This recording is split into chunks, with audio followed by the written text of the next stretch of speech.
fala aí para nós qual que é o assunto de hoje, qual que é a tua percepção sobre isso.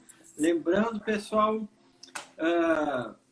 tem um aviãozinho aqui embaixo, quem puder, manda o aviãozinho para 2, 3, 4 amigos seus. O assunto hoje, na sequência do desafio de 4 dias falando sobre podologia, que é um assunto que a gente sempre comenta. Ele é a base do cavalo e ele é a base de grande parte dos tratamentos, e a gente acredita cada vez mais na forma que eu, o Cauê, trabalhamos e que tantos outros colegas trabalham, é que o veterinário de cavalo ele é obrigado a saber de podologia hoje em dia em função da sua abrangência em todos não só no movimento do cavalo, mas em qualquer setor, em qualquer área que você atue, em algum momento vai se deparar com a podologia, né? Cauê, contigo aí. Maravilha, Júlio. Esse tema é super importante. Todos são, né?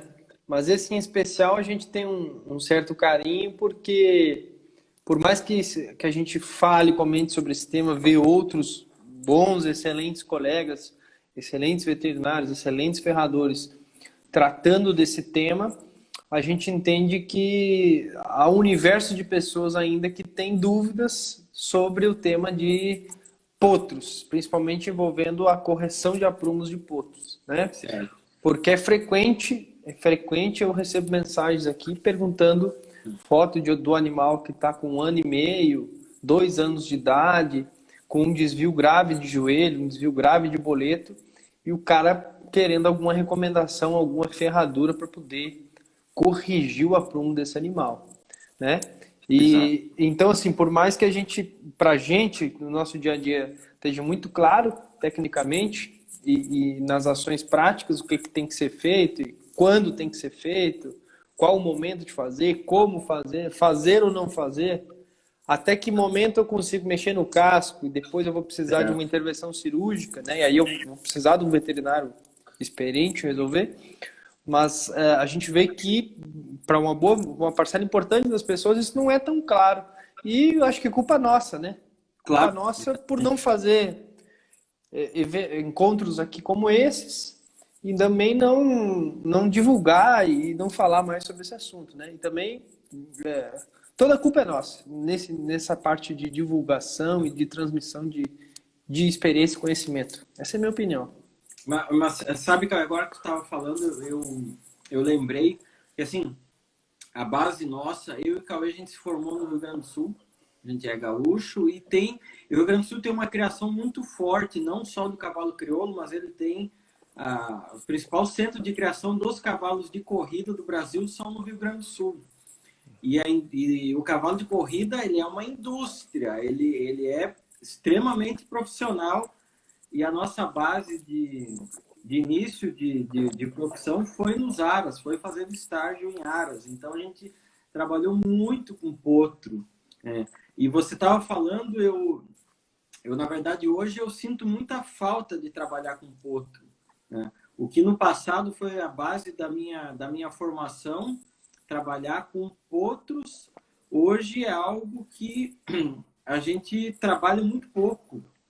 E sabe que isso se reflete exatamente naquilo que é o maior problema quando fala correção de aprumo em potros, né?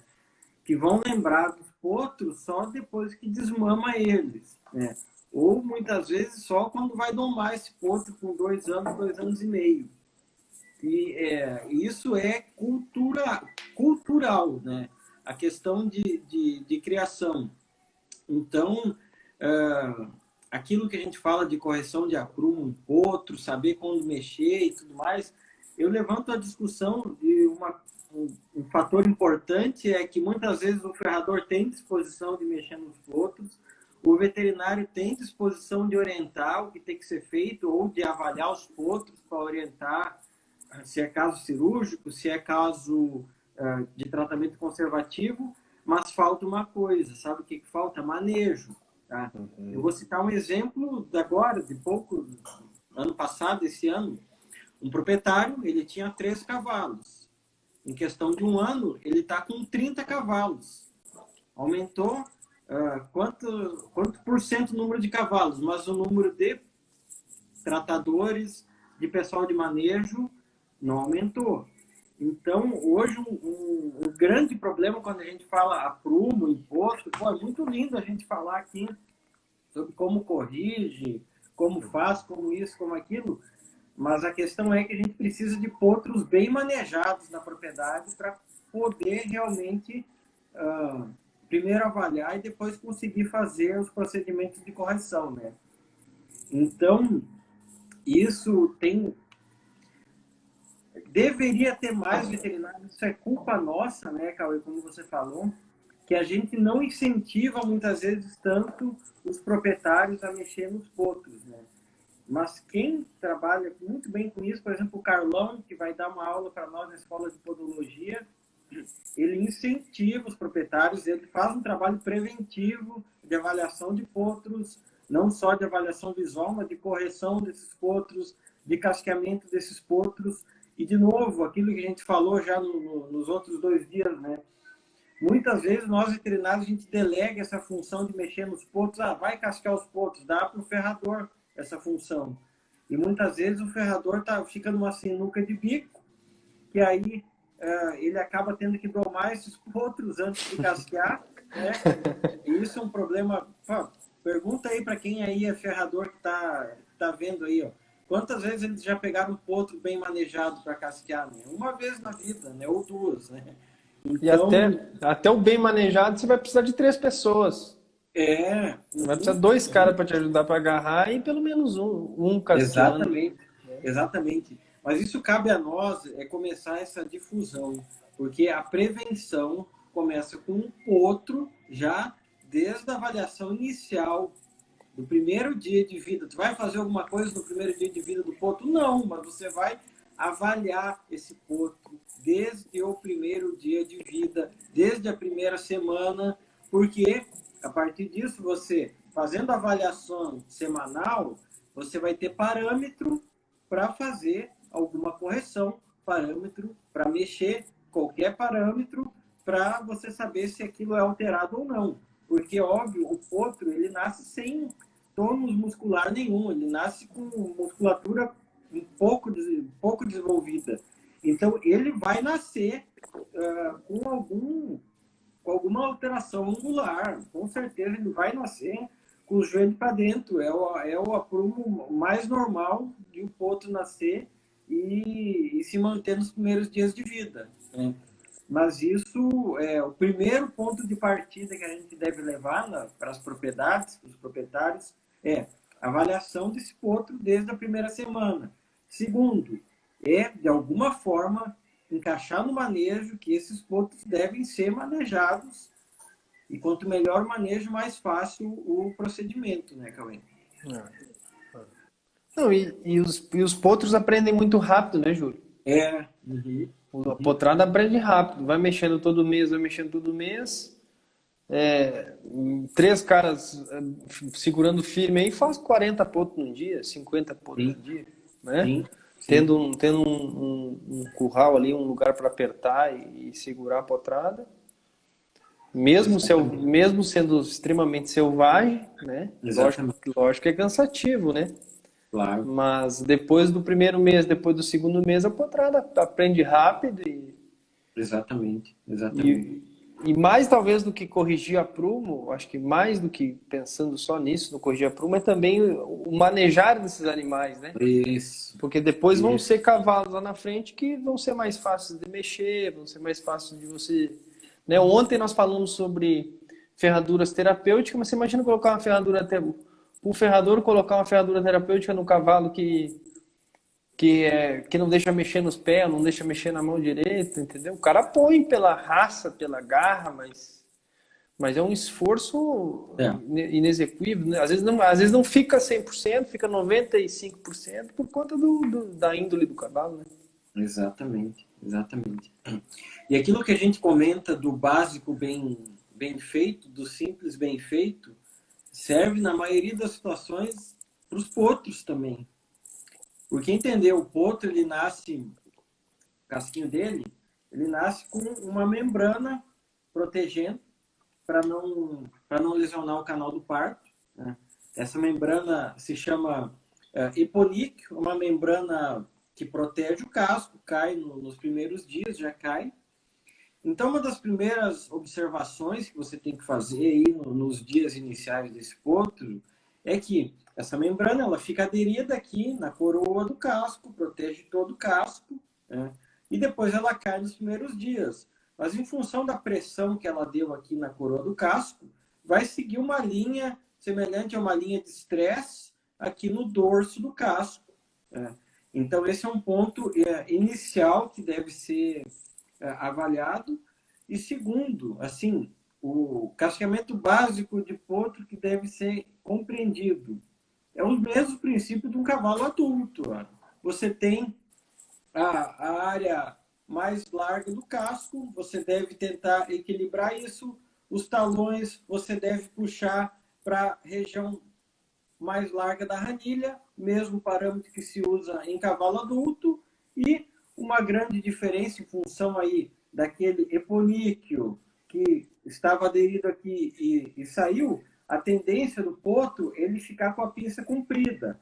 Quem aí nunca levou um pisão de potro? Dói mais do que um pisão de um cavalo adulto, porque ele tem a pinça pontuda, comprida.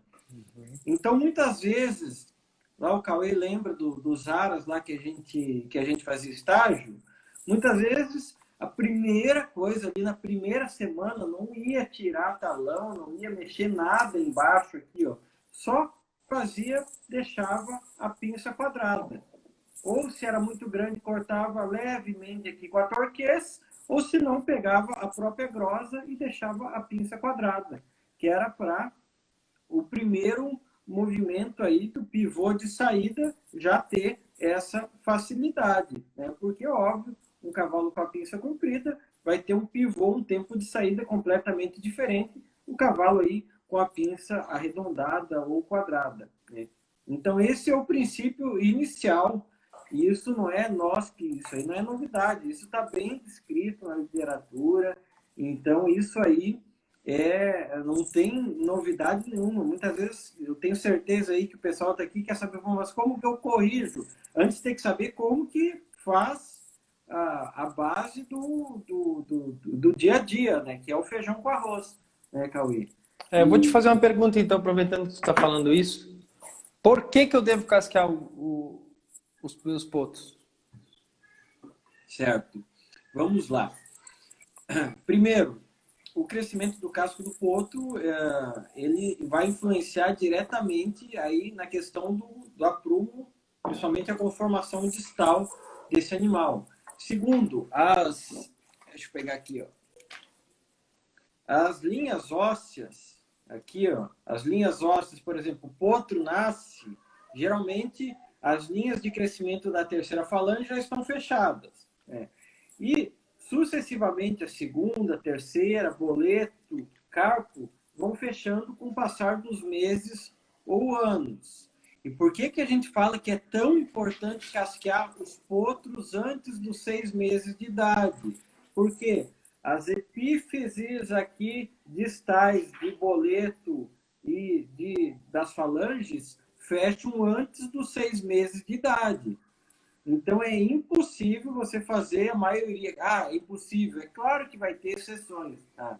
Mas, na média, depois dos 6 meses de idade, você não vai conseguir mais corrigir nenhum desvio aqui distal dos membros. E mesmo um desvio, que é o carpus valgus, que é quando ele tem o joelho para dentro, você não vai conseguir influenciar mais pela mudança que você consegue fazer nos cascos antes dos 6 meses de idade. Então, esse é o principal motivo. Você pode deixar sem casquear? É por isso que a gente vê tanto cavalo com aprumo ruim, tanto cavalo com conformação ruim, com casco ou muito para dentro ou muito para fora, porque faltou essa base de mexer, de manipular o casco antes dos 6 meses de idade, né? E aquilo que eu já comentei outras vezes, né? Muitas vezes o proprietário vê lá o potro, fica entusiasmado, tira foto dele no primeiro dia, segundo dia de vida, e depois só vai lembrar dele quando desmamar e muitas vezes só vai lembrar dele quando ele está sendo domado, né?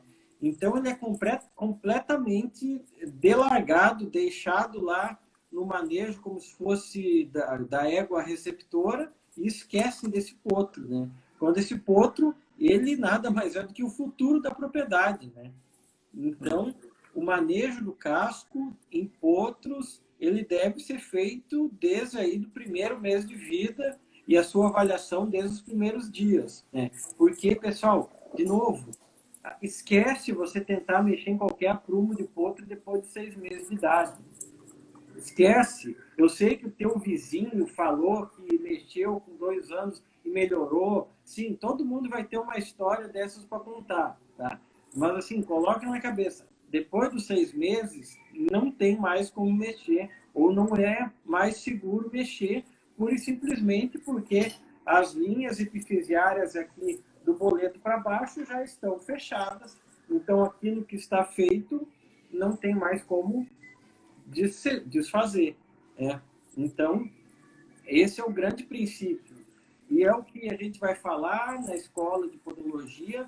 Na semana que vem, o Marcelo, da Comfort e o Carlão, eles vão mostrar como que coloca silicone no casco, acrílico, como que coloca extensor lateral, medial, para que serve, quando usa, quando não usa, quando é indicado cirurgia. Mas, Cauê, explica para a gente qual que é o princípio de colocar extensão no potro, não colocar, mexer no casqueamento, tirar, mudar o break-over. Explica isso aí para a gente entender. Pô, tu respondeu uma outra pergunta que eu tinha para te fazer aqui, mas tu já respondeu. Era...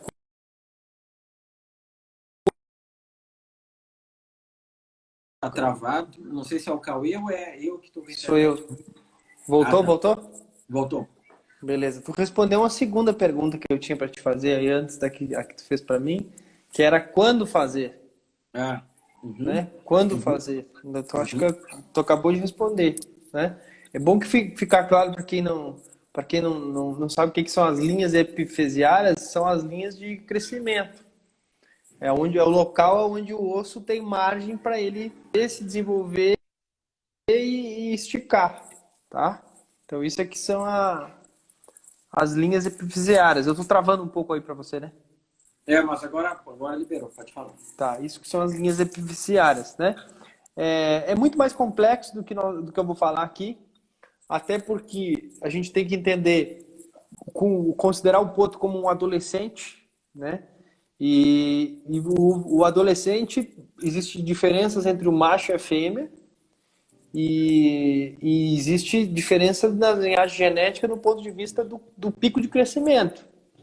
Então, você está mexendo no potro ali, você acha que está fazendo uma correção, mas daqui a pouco esse potro, de um mês para o outro, ele dá um super pico de crescimento e aquilo que poderia estar sendo uma correção torna-se um problema. Você torna-se um estrago que você acaba fazendo naquele animal. Então, só deixar esse alerta aqui, com certeza, eu tenho certeza que o Carlão deverá abordar isso muito, o Marcelo também, né? Eu acho que são... Principalmente o Carlão é hoje uma referência nossa no Rio Grande do Sul. Acho que ele até de forma expressiva, né, a podologia envolvendo potros, tá? Então, só para ficar claro que é muito mais complexo do que só isso que eu vou falar. Né? Isso aqui e te interrompendo, Cauê, mas isso foi muito legal você falar do pico de crescimento, porque, por exemplo, eu compreendo os princípios de correção que vai ser feito nos potros, tá? Eu compreendo isso.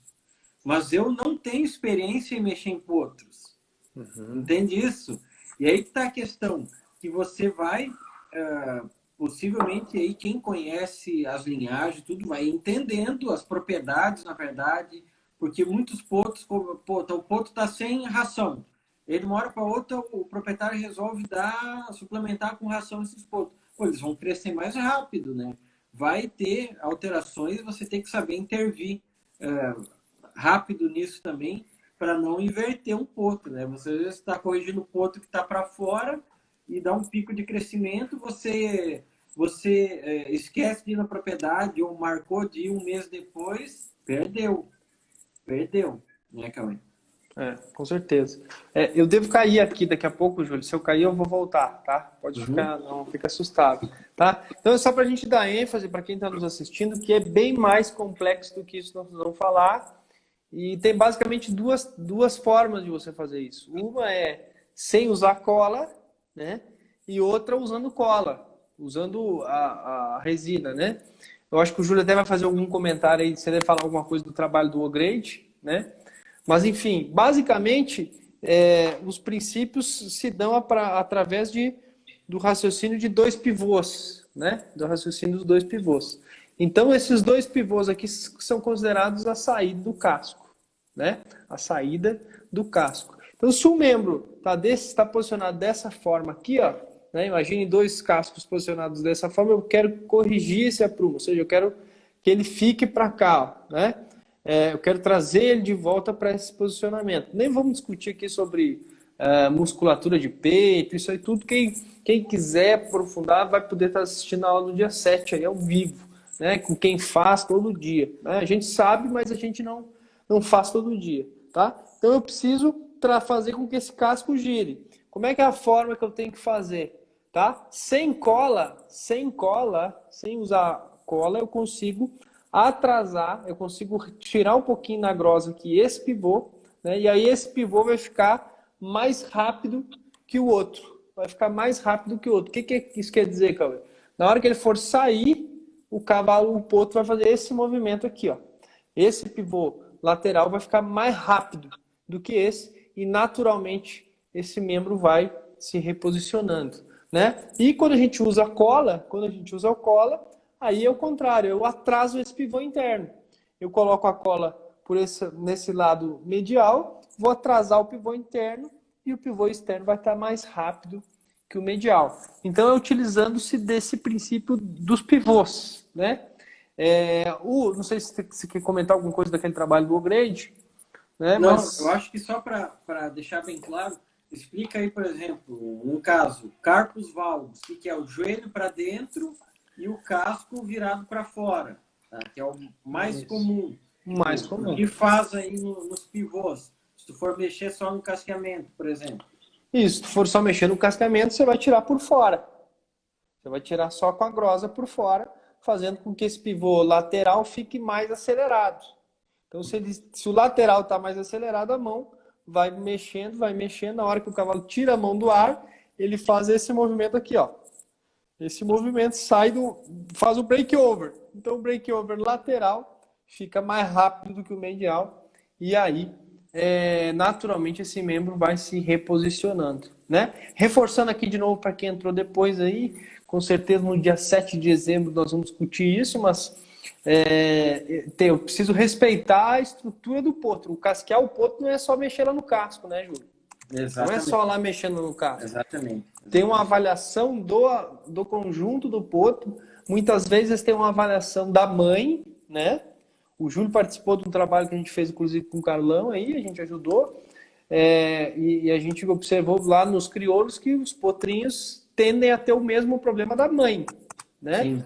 Uhum. O mesmo problema da mãe. Então, muitas vezes, você vai ter que observar o aprumo da mãe também e observar o conjunto do potro, porque esse potro vai desenvolver uma musculatura de peito em algum grau, então você tem que entender que acontecerá essa correção naturalmente em algum nível, né? Só que a chance de você prevenir desvios mais acentuados é muito maior quando você intervém lá na base, né? E se você pode olhar a mãe, se você pode olhar o pai, geralmente a mãe também, porque o pai geralmente é o mesmo, né? Então você consegue por um pai. Exato. O Cauê deu uma travadinha. Algo também importante, assim, que a gente fala, o Cauê comentou aí dos princípios dos pivôs do casco, assim, que é o princípio inicial que a gente deve compreender. Mas quando a gente fala em potro, não é só os desvios angulares que existem, né? Não é só os desvios lá do casco virado para fora ou para dentro.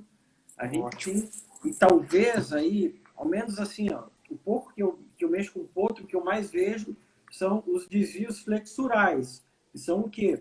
As contraturas musculares e, consequentemente, tendíneas, ou os potros com relaxamento de tendões. Isso se vê muito.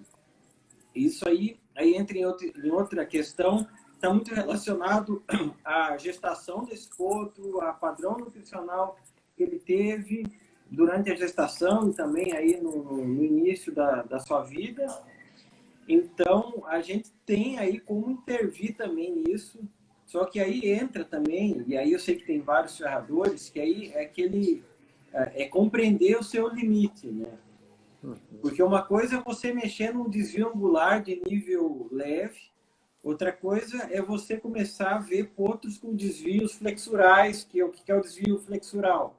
Por exemplo, um deles, o mais comum, casco encastelado, em função de uma contratura tendínea e muscular. Então, isso aí são outras intervenções, e muitas vezes a gente vai ter que partir para a intervenção cirúrgica para correção, e hoje em dia, aí você comentou sobre a cola, o acrílico nos potros, já tem aí extensões que a gente coloca no casco, extensões de pinça, extensões de talões, extensão aqui lateral ou medial, já específicas, onde a gente coloca e cola no casco já, dependendo aí do tipo de desvio, seja angular ou flexural que esse potro tem, né? Então, quando vocês forem avaliar um potro, não é somente pensar no desvio angular, que tem desvios flexurais, e esses desvios flexurais, inclusive, eles podem levar ao óbito do potro, porque eu já vi vários potros aí com um desvio flexural, talão baixo, e o potro começa a encostar o talão no chão, encosta o talão no chão e acaba fazendo artrite séptica por isso, né? Então, desvio flexural em potro é emergência, tá? Então, quando vocês verem isso na propriedade, isso é emergência, e a gente vai falar muito sobre isso. O Marcelo tem vários casos de desvio flexural, e ele vai mostrar lá como que ele coloca essa ferradura com extensão, que na verdade não craveja o casquinho do potro, com cola específica você consegue colar isso. Então, trabalho muito legal. E quem estiver lá na escola de podologia no dia 7 vai estar vendo ao vivo isso, como que é feito, né, Cauê? Produto nacional, né, Júlio? É. Que isso até o lançamento aí, até o ano retrasado, né? Até o lançamento do Marcelo e desses produtos da Equicomfort, você só vindo da Europa, só dos Estados Unidos, né? Só do exterior, né? Europa e Estados Unidos. A gente não tinha que até a cola tinha, mas num custo elevado, né? E essas órteses são importadas, né? Então a gente tá essas órteses aí, por mais que pareça besteira, é um avanço muito grande para a gente ela ser 100% nacional, né? É. Tem uma pergunta aqui, Cauê. Extensão de pinça só tem êxito antes dos 6 meses, após sua intervenção cirúrgica? Vamos lá. Depende, tá? Porque quando a gente fala nos desvios flexurais, o que são os desvios flexurais? É que tem relação com a estrutura tendínea e muscular, tá?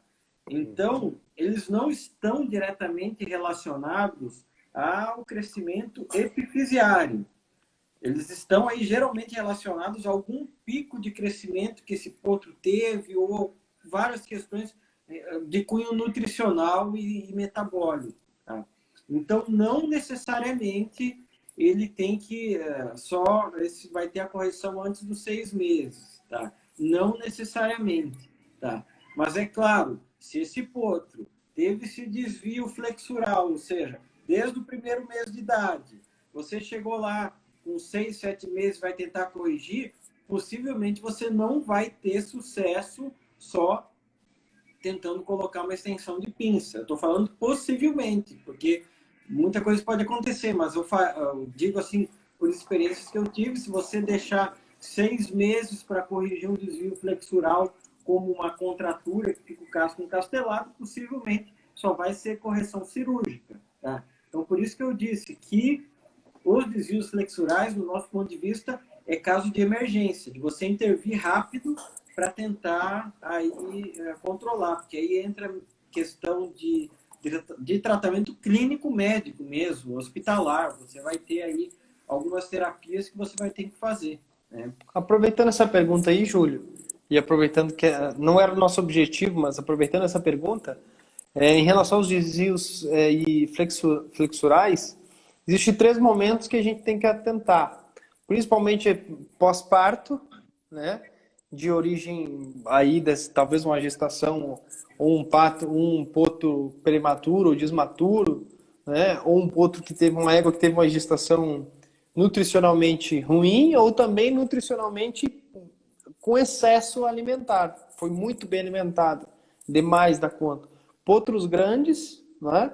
E depois existem 2 situações que é importante ficar alerta, principalmente pós-desmame, animais de raças que você desmama e já começa a dar muita comida, muito concentrado, muita energia, eu diria, para esse cavalo.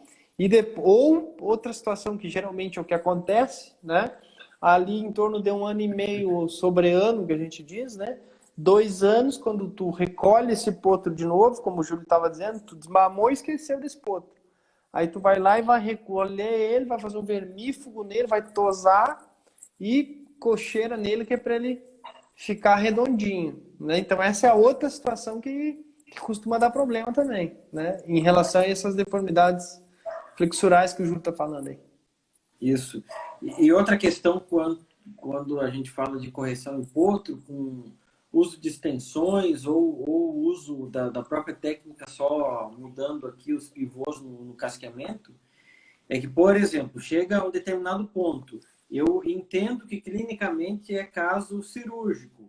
O mais comum são os desvios carpos valgos ou varos, que é o joelho para dentro ou para fora, que muitas vezes a gente vai ter que fazer a correção cirúrgica, seja com colocação de parafuso para controlar o crescimento epifisiário, seja com técnicas para estimular a fise, que é a linha de crescimento.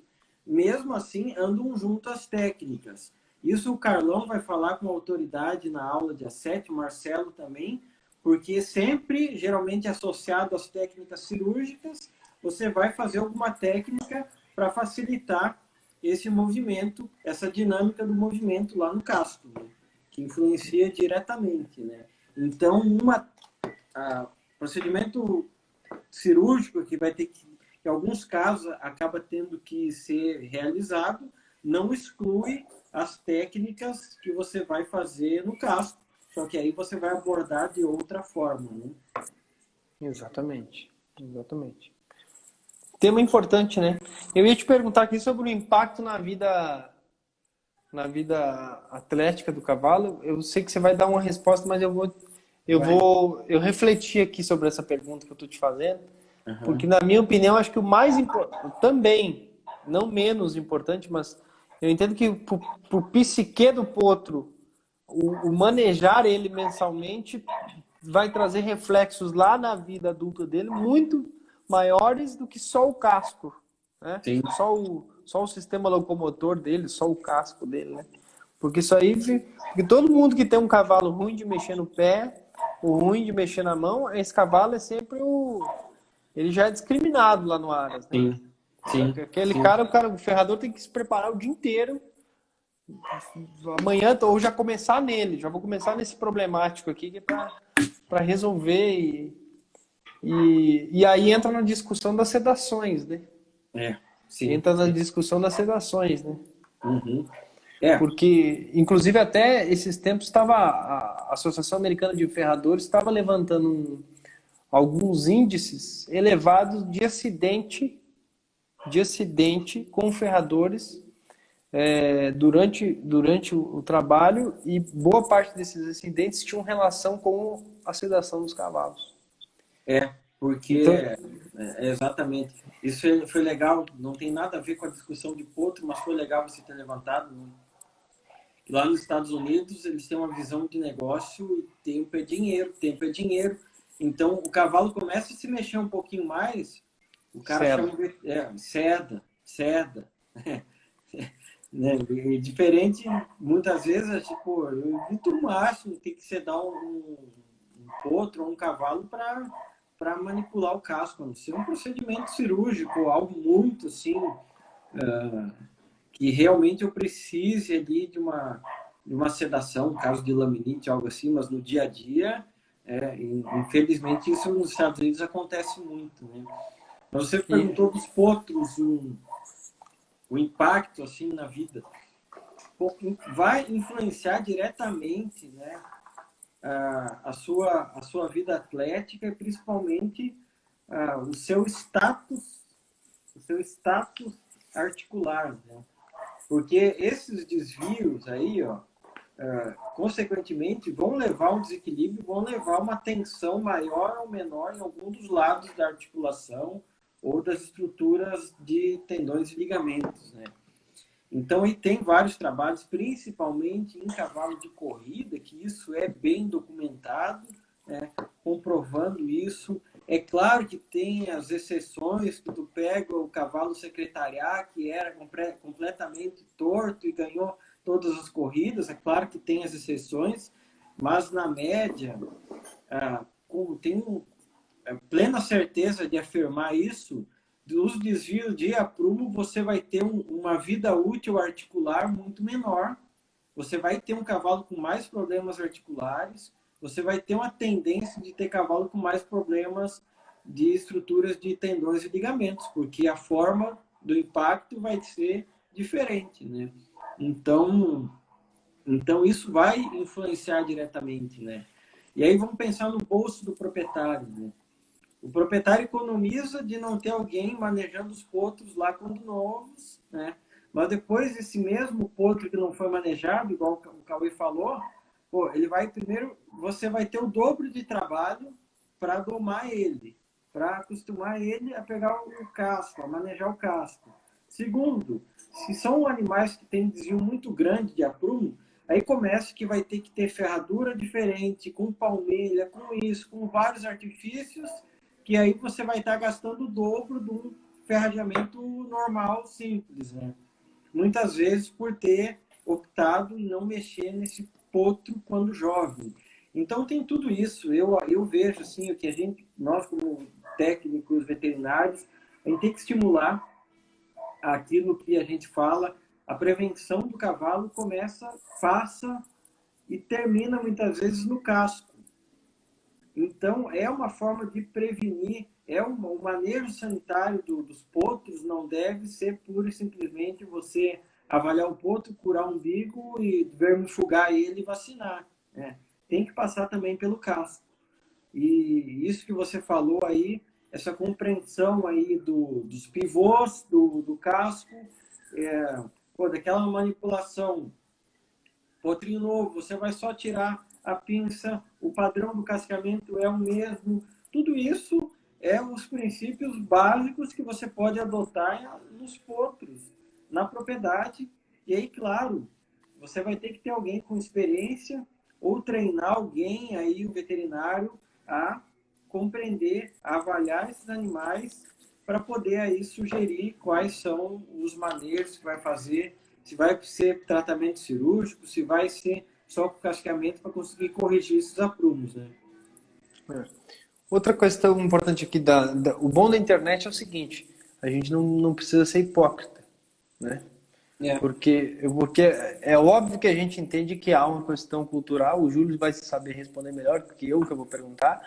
É óbvio que a gente sabe que tem uma questão cultural que muitas vezes, no contexto da criação do cavalo, o que menos importa é o cavalo, né? Muitas vezes é a cerca da entrada, é a porteira, o nome do aras, a marca do uísque do leilão, do que o cavalo propriamente dito. A gente entende isso.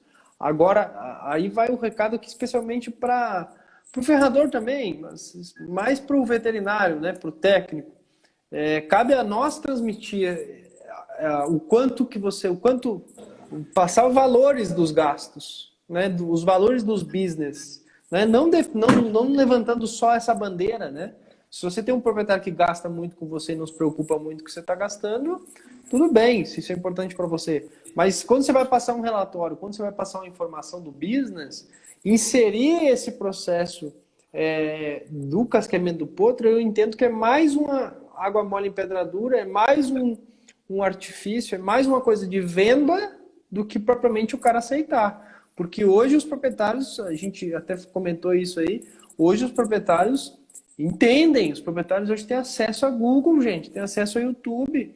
Se você não falou pro cara que tem que casquear os potros, ele vai saber, ele vai perguntar. Hoje acontece o inverso, né? O cara pergunta para você, né?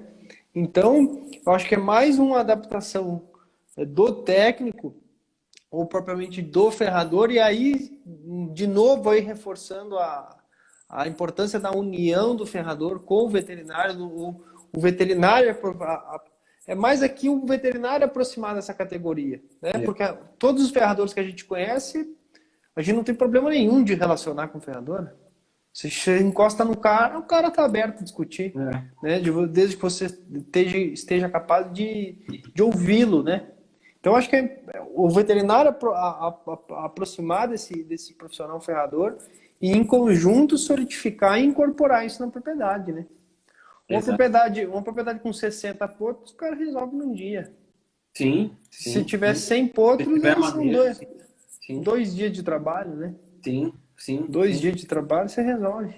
Exatamente. Então, nós não estamos falando uma coisa fora da realidade. Né? Sim, exatamente. É um manejo que ele é rentável para o ferrador, ele é rentável para o proprietário, que ele vai estar deixando de criar um problema futuro, vai estar trabalhando na base da prevenção. Né? Eu vi uma pergunta aqui que eu acho que um ferrador perguntou se deixa o casco plano nos potros ou se... Isso tinha um conceito no passado que potro com desequilíbrio de aprumo tinha que deixar um lado mais alto do que o outro, umas coisas assim. Mas não, você vai, o mesmo princípio do casqueamento de cavalo adulto. Você vai puxar os talões exatamente para a região mais larga da ranilha, você vai deixar exatamente plano todo o casco e dos princípios da superfície mais larga do casco, talões na posição, pinça também na posição, e aí se o cavalo tiver, o potrinho tiver aquele casco mais pontudo, em função do padrão de crescimento, você vai arredondar, você vai deixar a pinça quadrada. Isso é o que a gente fazia nos aras lá do Bagé, lá que a gente passava as temporadas lá, e se você seguir esse princípio básico, você não erra. Não inventa. Entende? Se você viu um potro com desvio de aprumo e você não tem certeza do que tem ali, ó, faz o básico. Porque, de novo, alguns desvios você vai precisar de imagem, você vai precisar fazer raio-x do carpo, do boleto, da quartela, para realmente compreender. Porque muitas vezes o potro está com desvio de aprumo porque ele está com uma epifisite. E aí não adianta você querer dar uma de malandro e mexer lá no casco se o potro está com epifisite. Você vai ter que tratar esse epifisite. Muitas vezes esse epifisite, a causa é a nutrição do potro. E aí você vai ter que tratar lá na causa disso, né? Então tem que avaliar tudo isso antes de querer realmente mexer direto no casco, mas sob orientação. E aquilo que o Cauê falou foi excelente, né? Que por exemplo, eu não tenho experiência em mexer com potro, eu vou fazer o básico, simples, bem feito, né? Ao invés de botar uma extensão desse tamanho aqui, ó, eu vou botar uma extensão menor para eu avaliar se está funcionando, se não está. Então tem que ter um senso crítico muito maior do que simplesmente chegar e fazer aquilo que a técnica manda, né? Por isso a gente vai trazer semana que vem o Carlão, que tem uma vasta experiência, tanto com cavalo de corrida quanto com cavalo crioulo. O Marcelo, que tem uma vasta experiência e trouxe as ferraduras com extensão lateral, de pinça, e talões, e lateral e medial, e a cola. E eles vão mostrar como que eles fazem, e também a gente vai ver vários casos para compreender até onde vai o tratamento de manipulação do casco e em que casos é recomendada a cirurgia. Né? Então, e como é que faz para assistir essa aula aí, Júlio? Então, para assistir a aula, tem que ser membro da Escola de Podologia.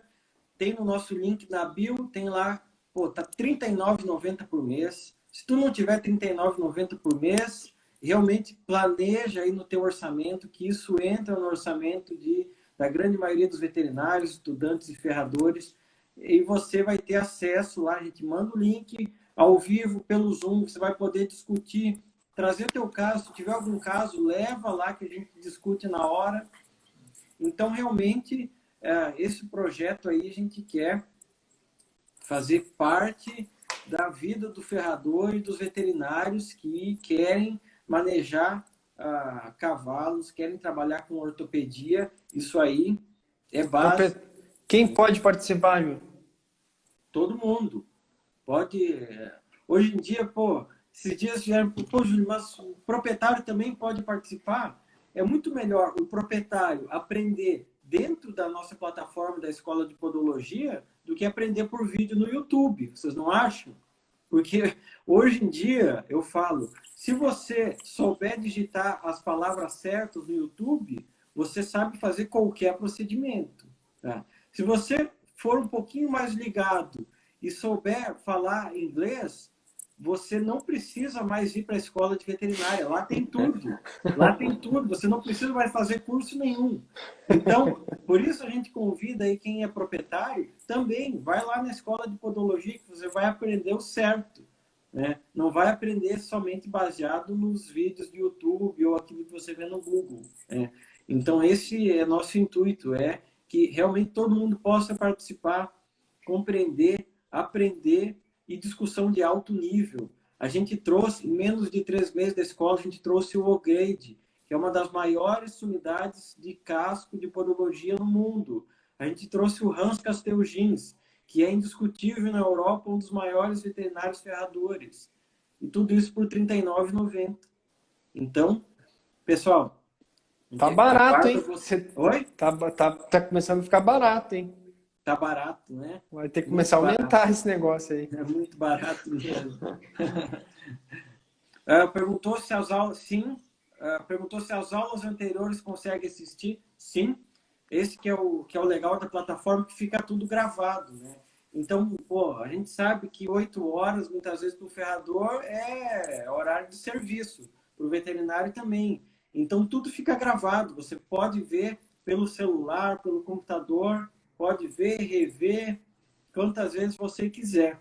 Tá? Então, isso que é o legal também, por exemplo, essa aula do Ramos, esses dias eu estava revendo, porque eu queria ver de novo como que ele explicou, ele falou de rachadura de casco, né?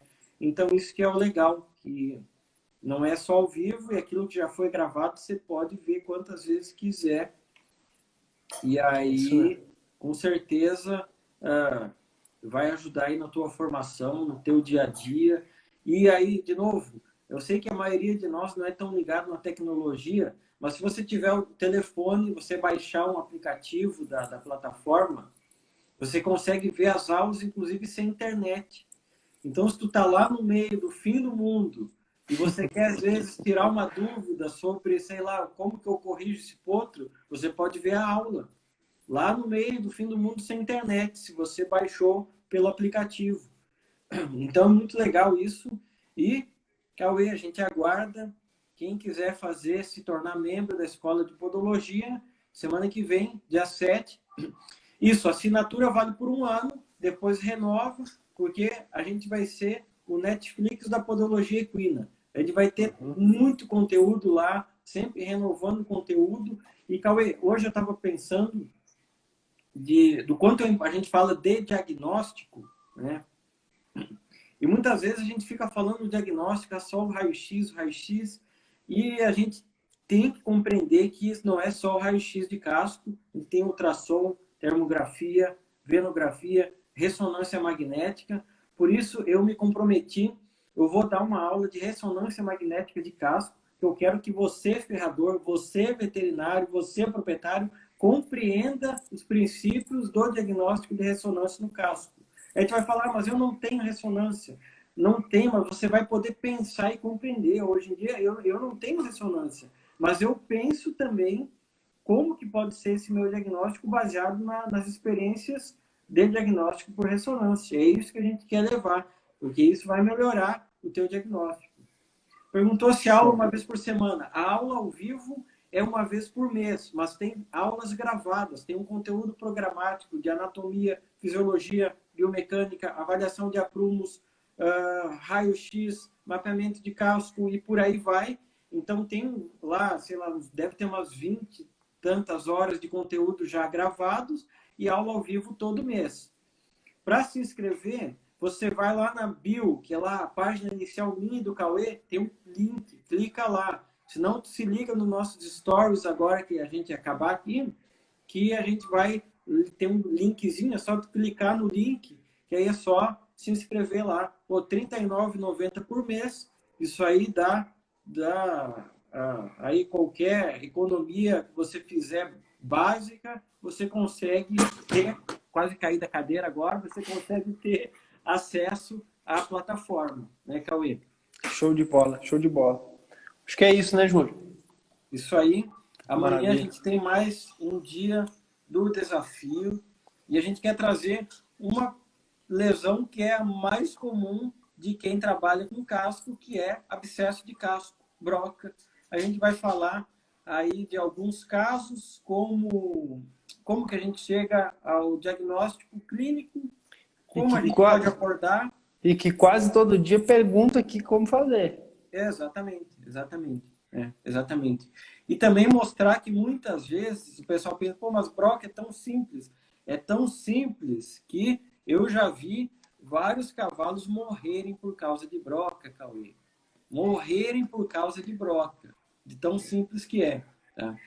Tem grupo no WhatsApp para membro? Sim, tem grupo. Tá? Hoje a gente usa o grupo mais para falar horários das discussões ao vivo, mas a gente tem grupo sim do WhatsApp onde a gente no futuro vai colocar casos clínicos. Mas a gente quer que a turma leve casos clínicos para discussão ao vivo.